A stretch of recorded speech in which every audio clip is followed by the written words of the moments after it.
de fé. Vira para o irmão do seu lado e fala assim: aumente a sua fé. Você está no lugar onde você vai sair daqui com a fé elevada. Aleluia! Abra a palavra do Senhor em Isaías 6, versículo 1. Texto bastante conhecido. Vamos ler. Vai falar aqui sobre o chamado desse profeta. Isaías, capítulo 6, versículo 1.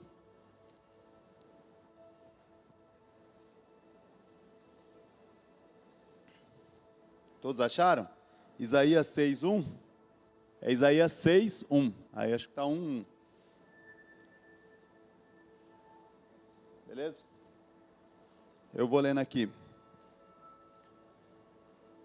Isaías 6, 1. Aê.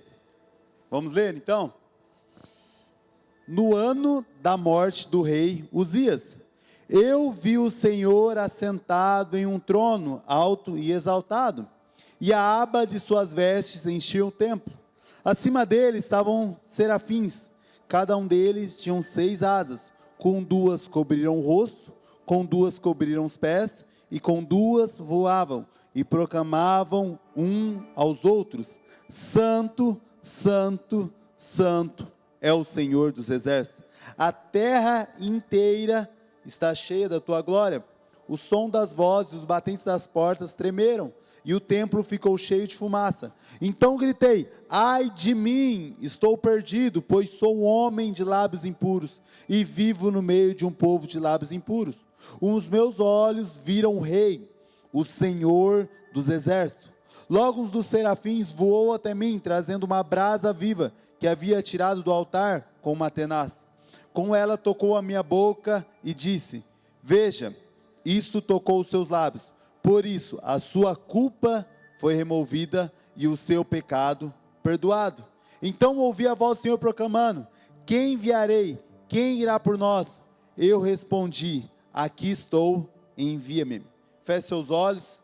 Senhor Jesus, Pai, está aqui a tua palavra que é poderosa, que é a verdade, Pai.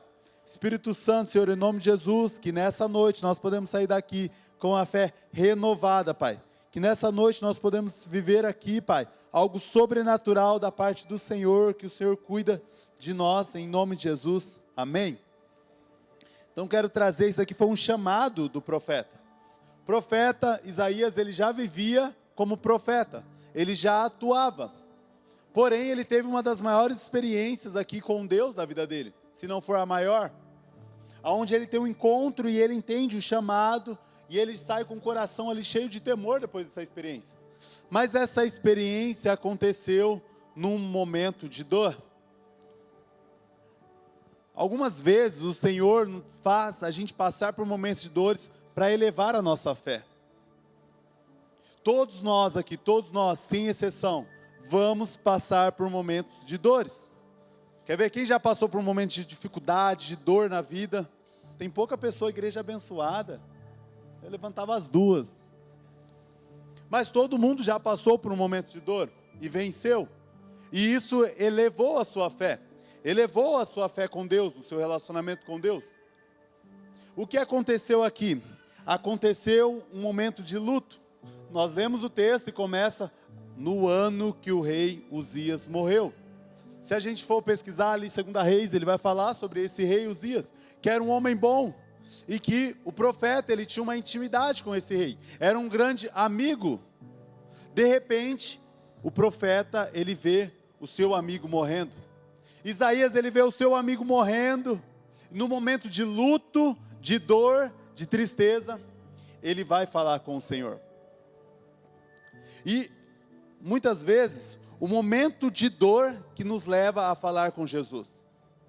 Porque nós precisamos entender e aprender a falar com Jesus.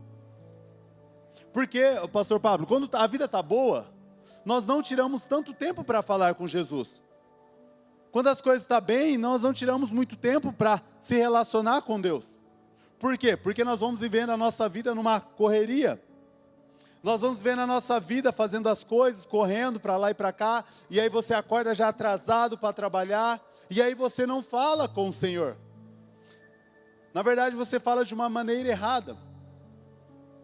Porque quando a gente está na correria, vou dizer que o Rufino aqui, beleza, Rufino? Você é o Senhor. E aí você combina com o Senhor e diz assim, ó, Senhor, se você estiver neste lugar, eu quero falar com você todos os dias pela manhã. E você sai do culto com um voto ao Senhor. Só que quando toca o seu despertador, você já pega o despertador e o Senhor está ali, você olha as notificações, e aí você olha quem te mandou mensagem de madrugada, ninguém te mandou mensagem de madrugada. Aí você vai abrir o Instagram e começa a rolar, e o Senhor está ali, esperando uma conversa com você. E aí de repente você olha no celular e fala, cara, eu estou atrasado. E aí você começa a se vestir e você começa a falar com o Senhor assim, Senhor, abençoa meu dia. Nossa, Senhor, já me ajuda porque eu estou atrasado. E você começa a andar e de repente o Senhor está ali parado, esperando um relacionamento com você. Esperando uma conversa com você. Esse é seu dia a dia comum. Então você fala com Ele, mas você fala de uma distância com Ele. Porque você está correndo, você está distraído, você está preocupado com outras coisas correndo na sua vida. E o que acontece? Você deixou de ouvir Deus. Porque nós somos bons em falar, mas temos dificuldades em ouvir Deus. Porque o que é uma conversa, um diálogo, pastor Leandro? É quando eu chego diante do Senhor e eu vou começar a falar aqui, e eu começo a parar um tempo, e eu paro esse tempo e eu começo a falar, e de repente o Senhor começa a me responder, de repente eu começo a refletir e meditar no Senhor, eu pego a minha Bíblia e quando eu abro a minha Bíblia eu começo a encontrar respostas que eu estou clamando. No dia mal você para, no dia mal você não liga mais se está correndo, você não liga para as notificações, você não liga para o Instagram, você só quer resposta do seu coração, porque nós queremos encontrar alívio.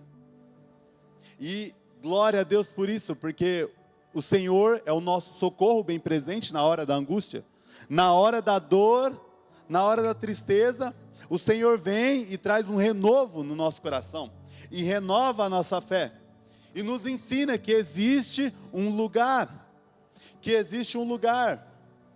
Eu tenho uma frase que eu roubei do pastor Pablo, que ele deve ter roubado de alguém, ou não, acho que essa é sua mesmo. Eu lembro que a gente estava aqui e a pastora Bruna passou por um câncer, né? Todo mundo acho que sabe. E foi um tempo muito difícil e nós se reuníamos para orar. E eu lembro que nós clamava. Senhor, cura. Senhor, e nós, qual que é o nosso objetivo? Nós estamos reunindo para orar atrás de uma cura, atrás de algo. Senhor, nós queremos uma bênção para a nossa igreja, nós queremos a cura.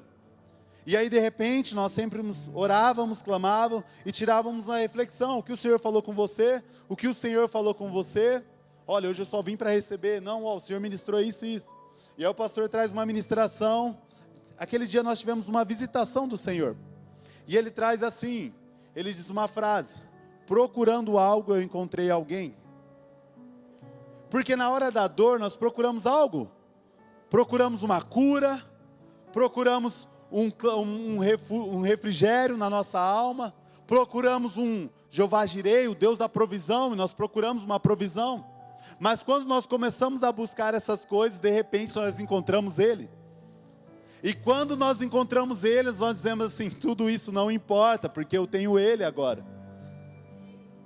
Quantas vezes o Senhor faz você parar na sua vida, simplesmente porque Ele só quer se relacionar com você?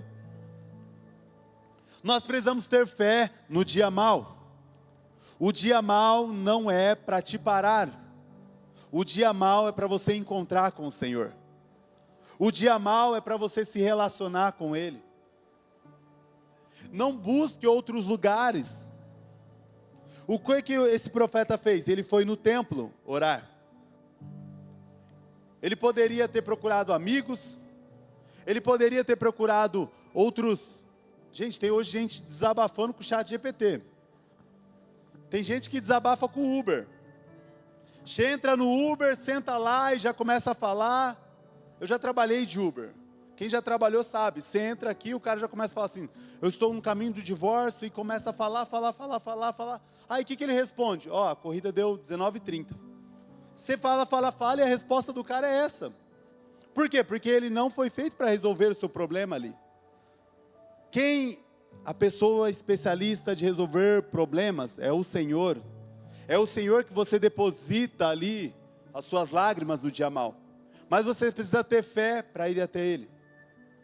Por quê? Porque, às vezes, nós encontramos desânimos. E o desânimo nos afasta da casa do Senhor.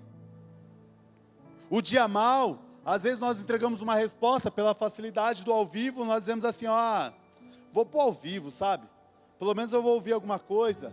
Ou eu vou, ver aqui um Reels, que aí vou tentar me alimentar. E você não bebe da fonte, que é Jesus. E nós precisamos beber da fonte, que é Cristo. A fonte que nos traz o alimento. É no Senhor que nós encontramos o alimento. Então, como que a gente faz para aumentar a nossa fé no dia mal? Se você gosta de anotar, o primeiro ponto é ir até o Senhor. Simples, básico e funcional. Pastor, estou vivendo um dia mal. Vá até o Senhor. É Ele que tem as respostas. É Ele que tem a cura. É Ele que tem a provisão sobre a sua casa. É Ele que vai trazer o socorro bem presente na hora da angústia. É Ele. E quando nós chegamos a Ele, nós precisamos clamar a Ele. Isaías chegou clamando ao Senhor, talvez entregando lágrimas ali, entregando um lamento, mas o Senhor trouxe uma resposta. E Ele traz uma grande visão ali. Existiam ali, a visão dele é aberta ali no mundo espiritual, e ele enxerga 6 anjos ali com 6 asas. Com 2 cobriram o rosto, com 2 cobriram os pés, e com 2 voavam. E proclamavam, Santo, Santo, Santo é o Senhor dos Exércitos. Quando nós chegamos em um lugar, quando nós chegamos na presença de Deus, nós somos constrangidos pela presença de Deus. Porque nós olhamos para quem? Para nós. Quando Isaías viu tudo essa cena, eu imagino um alto e sublime trono, anjos proclamando, a presença de Deus invadindo o coração dele, ele diz uma resposta: ai de mim, porque sou homem de lábios impuros, porque estou no meio de lábios impuros, de homens de lábios impuros. Mas olha que engraçado, pastor Pablo, o chamado dele, o ofício dele, era estar em lugares de lábios impuros. Porque o ofício do profeta era pegar uma mensagem de Deus e levar ao povo. Olha, vocês estão pecando, vocês estão errados. Vocês precisam se arrepender. Mas o que aconteceu com o profeta? Ele se contaminou no dia mal. Ele se contaminou pelos lábios impuros. Agora ele não só está no meio de lábios impuros, mas ele é um homem de lábios impuros. Nós precisamos entender qual que é o ambiente que a gente está. Eu estava estudando e eu gostei muito dessa expressão, o cara estava falando sobre o livre-arbítrio, né? E ele estava dizendo assim, nós temos livre-arbítrio, né? Nós escolhemos pela nossa identidade, porém nós somos formados pelas nossas influências, dos nossos lados, da nossa comunidade, da nossa família. Ele diz assim, hoje aqui no Brasil, todo mundo gosta, quem gosta de uma churrascaria de carne? Tem alguém vegano aqui? Não? Todo mundo gosta de carne. Por quê? Porque é cultural. Uma picanha, os irmãos até salivando. Uma carne, porque isso é cultural. Se a gente for para a Índia e falar que a gente come carne de vaca, eles vão achar isso cúmulo. Por quê? Porque a cultura deles são diferentes. Isso eu estou trazendo algo, né, regional. Mas quando nós vamos se aproximando, a influência, o círculo que a gente vai, o que a gente tem ouvido, o que a gente tem deixado entrar no nosso coração, é o que vai alimentar a nossa vida. Por quê? Porque a Bíblia vai dizer, se os seus olhos forem bons, todo o seu corpo é bom. Mas se os seus olhos forem maus, com grandes trevas há em você. A Bíblia vai dizer que o que fere não é o que entra, mas é o que sai. E ele vai dizer que o que sai é o que você tem alimentado, é o seu coração ali. Então o que você tem alimentado, o que você tem, as rodas de conversa que você está, é o que vai definir se você vai ser um homem de lábios impuros ou não. Porque ele só era um homem de lábios impuros, pois ele estava no meio de homens de lábios impuros. Ele deixou se contaminar por isso. Porque a Bíblia vai dizer que as más companhias corrompem os bons costumes. Quer dizer o quê? Se você está num ambiente onde todo mundo fala palavrão, daqui a pouco você vai falar palavrão. Se você está num grupo de amizade que todo mundo tem malícia ali, que comentam das mulheres, no começo você rejeita. No começo você vai colocar. Daqui a pouco eles vão falar e você só vai dar uma risada. Daqui a pouco eles vão falar e você vai olhar. Daqui a pouco eles vão continuar falando e você vai estar olhando e apontando e desejando. Porque as más companhias corrompem os bons costumes. Qual que é o nosso posicionamento? Nós precisamos nos posicionar. Se você quer aumentar a sua fé, no dia mau você precisa ter posicionamento. Porque no dia mau as tentações vêm. No dia mau, eu gosto muito de uma frase de Billy Graham que ele diz assim: toda vez que você quiser viver no mar de pecado, Satanás está com um barco pronto para você. Toda vez que vem a tentação, Satanás já tem preparado algo para te afundar. Toda vez que você vê a tentação chegando, o dia mau chegou, a luta vem, Satanás ele já projetou algo para destruir a sua casa, a sua família. Toda vez que o dia mau vir, ele vai lançar setas sobre a sua cabeça. Por isso que nós precisamos de posicionamento. Se você quiser elevar a sua fé, você precisa se posicionar. O dia mau vai chegar, como já chegou para todo mundo, e vai chegar outros dias maus. Mas o que vai definir se você vai estar aqui, continuando louvando ao Senhor, entregando uma adoração ao Senhor, ou se você vai estar no lamaçal do pecado, é o seu posicionamento. É se você vai aceitar o pecado entrar no seu coração e começar sorrateiro, e ele começa de pouquinho em pouquinho. Ninguém tropeça em uma montanha. Se tem uma montanha na sua frente, você consegue enxergar a montanha e fala assim: opa, vou desviar. Mas imagina, uma pedrinha na sua... Uma pequena coisa, uma pequena brecha, um grupo de amigos, um grupo no WhatsApp, que você está ali na faculdade, só por estar, porque às vezes falam algo interessante, às vezes vai matéria, mas a maioria das vezes vai pornografia, vai a foto do cara no barzinho, bebendo. Então você precisa entender e se posicionar. Chegou o momento de pegar e sair desse grupo. Chegou o momento de você pegar o Instagram e começar a olhar. Quais são as pessoas que eu estou seguindo? Qual que é o conteúdo que eu estou absorvendo para a minha vida? Porque ele vai começar a entrar sobre a sua casa. Satanás ele começa, e às vezes a falta de posicionamento, ele começa a invadir a sua casa. Tem uma frase, Lucão, que diz assim, ó: eles invadiram a nossa cidade e nós não falamos nada. Por quê? Porque está lá na cidade, está de boa. Eles invadiram ali o nosso bairro e nós não falamos nada. Por quê? Ainda está no bairro, deixa minha casa aqui. Eles invadiram a nossa rua e nós não falamos nada. E agora eles invadiram a nossa casa. E por nunca falarmos nada, agora nós não conseguimos falar mais nada. Qual que é o moral da história? Nós às vezes deixamos as pequenas pedras e ela começa a virar uma montanha.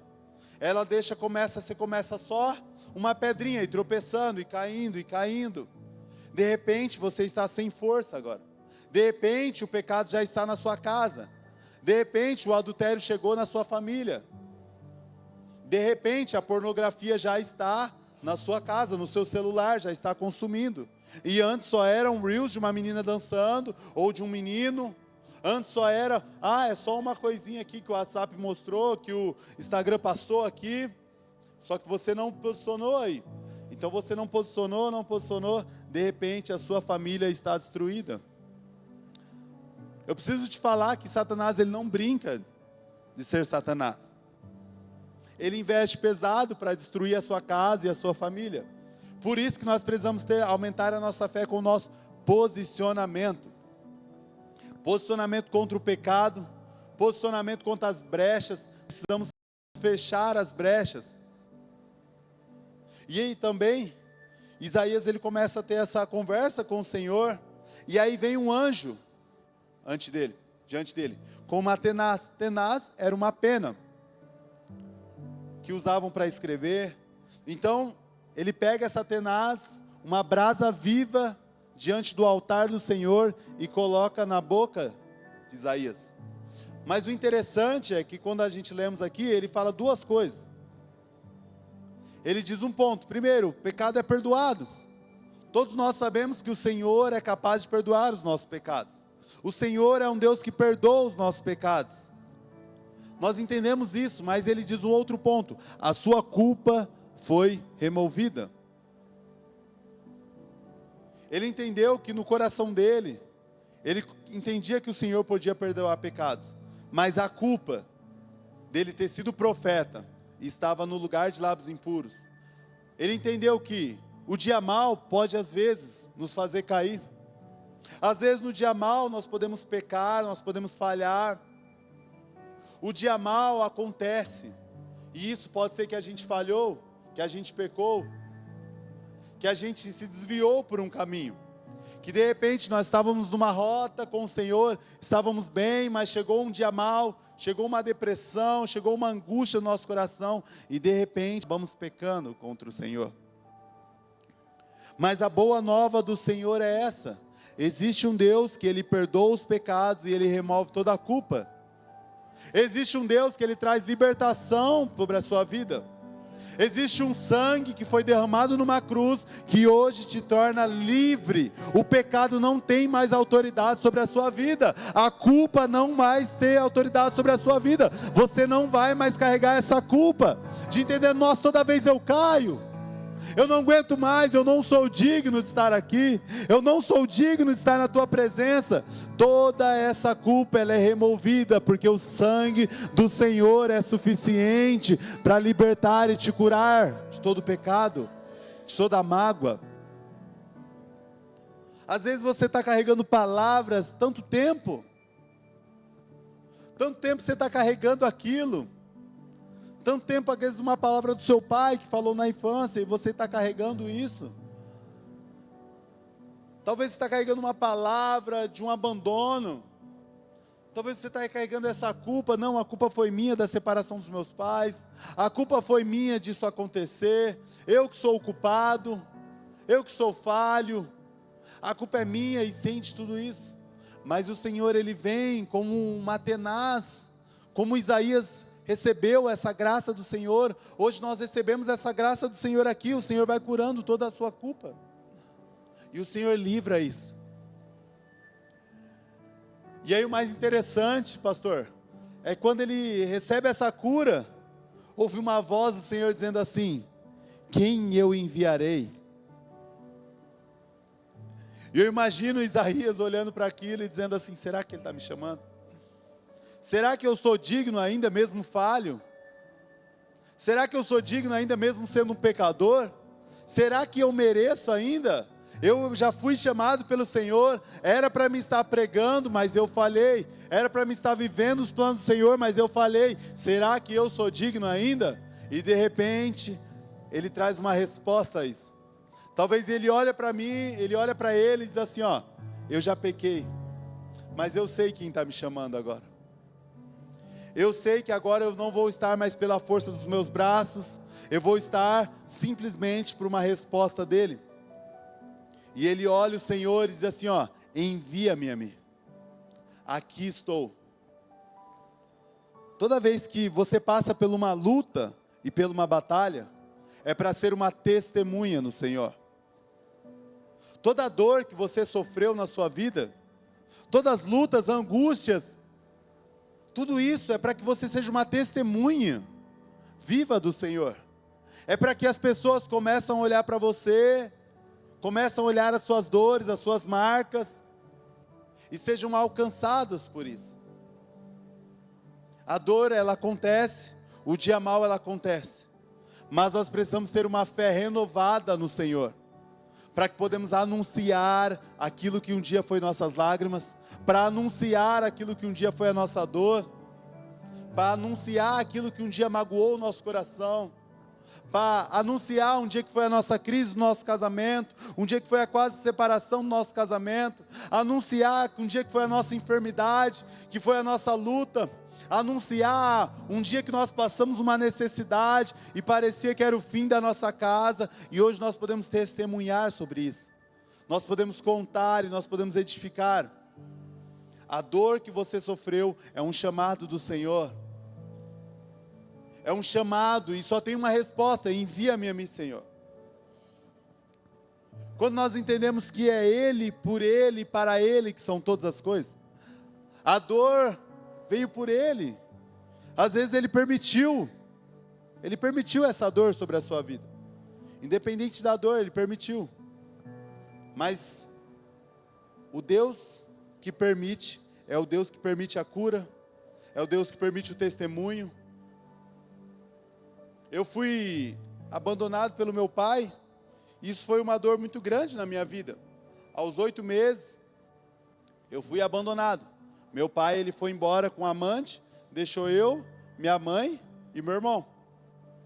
E aí, a gente passou muitas necessidades ali.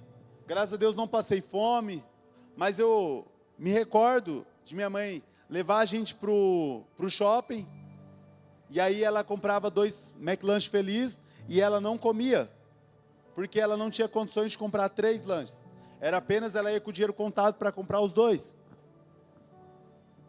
E aí eu lembro que a gente, por mais ou menos 6 anos, 7 anos, que ela dormia no chão, em dia frio, em dia quente, ela dormia no chão, e ela colocava eu e meu irmão para dormir na cama, por 6 anos.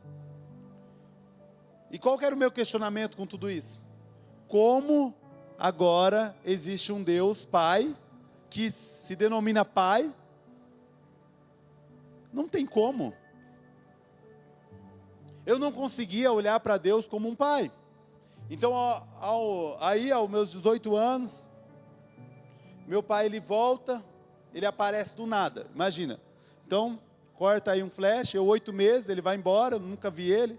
Na verdade, minha mãe disse que ele apareceu uma vez quando era pequenininho, e depois, aos 18 anos, ele aparece, do nada. Eu volto para casa e ele está ali. E aquilo foi um choque, e aquilo foi uma mágoa muito grande que eu carregava. Eu humilhei ele, eu e meu irmão ali, falamos muitas coisas ruins para ele. E aí ele vai embora, né, sendo muito maltratado, excomungado de casa. Só que eu vou e me converto, pastor Pablo. E aí, como que agora eu aprendo na escola dominical, eu aprendo que agora existe um Deus Pai, um Pai nosso que estás no céu. Que choque de realidade com a minha vida. Mas, e aí eu sempre caminhei minha vida, então converti com 19 para 20. Quando eu tinha aproximadamente 21 para 22 anos, acho que esse livro foi até o pastor que me deu, do Luiz Hermínio, chamado Paternidade para as Nações. E eu me deparo com aquele livro, e aí ele começa a contar uma história de paternidade. E aquele livro, ele já não era bom, né? Que ele desmonta, né? Não sei se eu desmontado. E eu começava a chorar, e chorar, e chorar, e chorar sobre aquele livro. Entendi que eu não era curado. E aí, eu comecei a pensar, cara, eu preciso resolver essa parada. Eu preciso ter fé para resolver esse B.O. É um dia mau para mim. É algo dolorido para mim. É um dia de luto. Ali eu sentia uma necessidade, e aí começou uma luta muito grande sobre a minha cabeça. Só que eu tive uma decisão. Eu vou para São Paulo. Ia ter uma conferência, eu falei, eu vou juntar o útil ao agradável. Eu vou para uma conferência e lá eu vou visitar o meu pai. Então, beleza. Nós tínhamos um corte. Com 18 anos e agora com 21 anos eu tinha que ir lá resolver tudo isso. Eu lembro que essa viagem, ela foi mais longe do que a China, eu acho. Pensamentos vinham e parecia que não chegava, uma luta. Exemplo, olha que engraçado, eu fui lá para perdoar o meu pai. Eu fui lá para resolver isso, e eu queria pedir perdão ao meu pai. Eu não queria, eu entendi que eu era a pessoa. Eu era o vilão da história. Foi esse sentimento. Então fui abandonado, minha mãe sofreu. Mas quando eu li a Bíblia, quando eu li aquele livro, eu comecei a entender que quem carrega a verdade, ele é o culpado. Meu pai não conhecia o Evangelho, mas agora eu conheço, e eu sou escravo daquela palavra. Eu era escravo daquele Evangelho que me impulsionava a dizer assim, ó, você não pode desejar a morte dele, se você crê no Evangelho. Você não pode desejar as coisas ruins, se você crê nesse Evangelho. E aí, chegando lá, fui para pedir perdão. Nós paramos o carro aqui, ele parou atrás, e aí ele vai na porta, e diz assim, ó, alguém quer ir comigo? A minha resposta foi, eu não quero. Logo, estava eu, Lucão, pastor Pablo, e mais um amigo nosso chamado Robert. Quem que ele queria que fosse, pastor? Lógico, que era eu. E aí eu já tive uma reação grande, nada a ver, o pastor Pablo ir com ele. Ele queria que eu fosse com ele. Só que a minha resposta foi, não, eu não quero. Pode ir sozinho. Com uma mágoa. E aí, os meninos falando, para, mano, você tem que perdoar, mano. Nós veio para isso, Deus é com você. E aí nós fomos lá, resumindo a história, para ganhar um tempo. Eu fui, eu pedi perdão ao meu pai. E eu falei, eu fui curado, e a minha resposta foi... E ele começou a querer discurso, eu falei, eu não preciso de um discurso, eu só preciso de um perdão seu. Eu já desejei sua morte. Você não é o vilão mais da história, mas agora eu sou o vilão, porque o que eu desejei para você foi morte. Eu esperava uma ligação para que você, quando estivesse morto, eu sonhava com essa ligação de avisar assim, ó, seu pai morreu, que alegria. Então eu comecei e ali eu fui curado. E agora, eu estou tendo uma nova experiência com a minha filha. Ela tem 2 anos. Quem já é pai e teve essa fase aqui, está nessa fase, você entende que ela começa a perguntar muito. E ela começa a demonstrar muito as coisas. E aí eu tive uma experiência, semana, eu estava aqui na igreja com ela, e ela começou a servir. A gente estava fazendo saquinho surpresa. E de repente ela pegava um saquinho e ela corria. E eu e o Michael estava pegando de 10, 20 saquinhos, já jogava, mas ela queria participar. E ela pegava de um e corria para lá, e ela pegava outro e corria, e ela ficou correndo ali todo momento. E eu comecei a entender que o Senhor nos dá a oportunidade de escrever histórias diferentes. Sabe, a fé no Senhor, quando você vence o dia mal, é um convite do Senhor dizendo assim, ó, você pode escrever uma história diferente. Pastor, eu sofri muito com o divórcio do meu pai. Eu sofri muito com o divórcio da minha casa. O Senhor te dá um convite, escreve uma história diferente agora no seu casamento. Pastor, eu sofri muito com dores na minha casa. Eu passei fome na minha casa. Foi momentos de dor, dificuldade. O Senhor traz um convite para você. Transforma essa realidade. Os seus filhos não vão passar fome. Aquilo que foi uma dor para você, que isso seja um canal de transformação sobre os seus filhos, sobre a sua casa, sobre a sua história, que aonde você colocar as plantas dos pés, as pessoas conseguem ver o seu testemunho. Se sua casa teve divórcio, a sua família não vai ter divórcio. Eu quero profetizar isso, queria que vocês levantassem as mãos.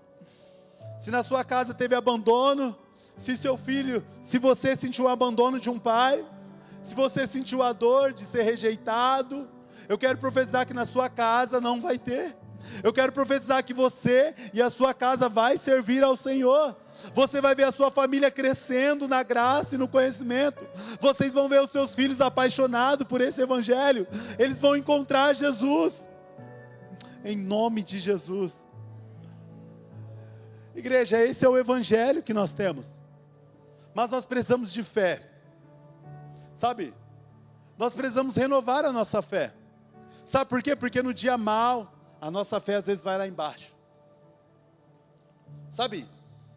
Se existe, a Bíblia vai dizer que Jesus ele vai falar assim, ó, homem de pequena fé, vocês têm pouca fé.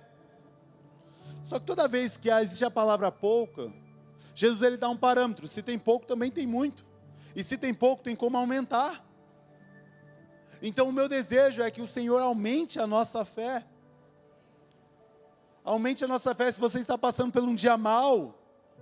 O meu desejo é que a sua fé aumente, que você vence, você testemunhe. E amanhã é você pregando nesse altar, dizendo o que o Senhor fez sobre a sua vida, o que o Senhor está fazendo sobre a sua casa, sobre a sua família. Este é o Evangelho. Queria que vocês se colocassem de pé.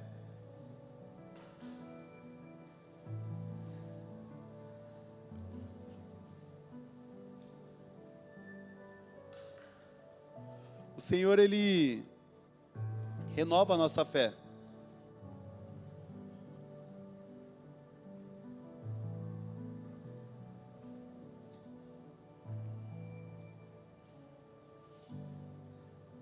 Eu quero orar com vocês. Quero ler um trecho aqui.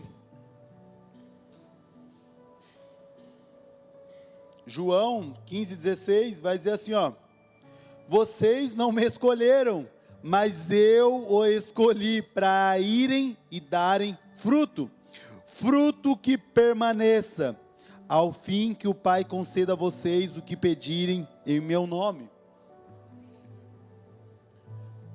Não foi vocês que escolheram Jesus, mas foi o Pai que viu você, que viu a sua dor, que viu a sua tristeza, e Ele escolheu você. E eu quero orar com você. Eu quero orar para você, para que você seja renovado na sua fé. Eu quero que você venha aqui e você venha com o coração dizendo: Senhor, renova a minha fé. Senhor, aumenta a minha fé. Senhor, em nome de Jesus, eu estou aqui para sair daqui renovado pelo Senhor. Eu estou aqui para sair com a minha fé elevada. Eu quero um renovo do Senhor. Eu estou aqui, Senhor, em nome de Jesus, Pai, pedindo: vem, Senhor. E quando Ele vem, tudo se transforma. Como Isaías, que clamou ao Senhor e teve a maior experiência da vida dele. Eu te convido a você, clame a Ele, porque Ele virá e trará a resposta para a sua vida. Em nome de Jesus, enquanto o louvor estiver tocando, eu quero te convidar a sair do seu lugar. Vem aqui ao teu altar. Você e Deus. É o Senhor.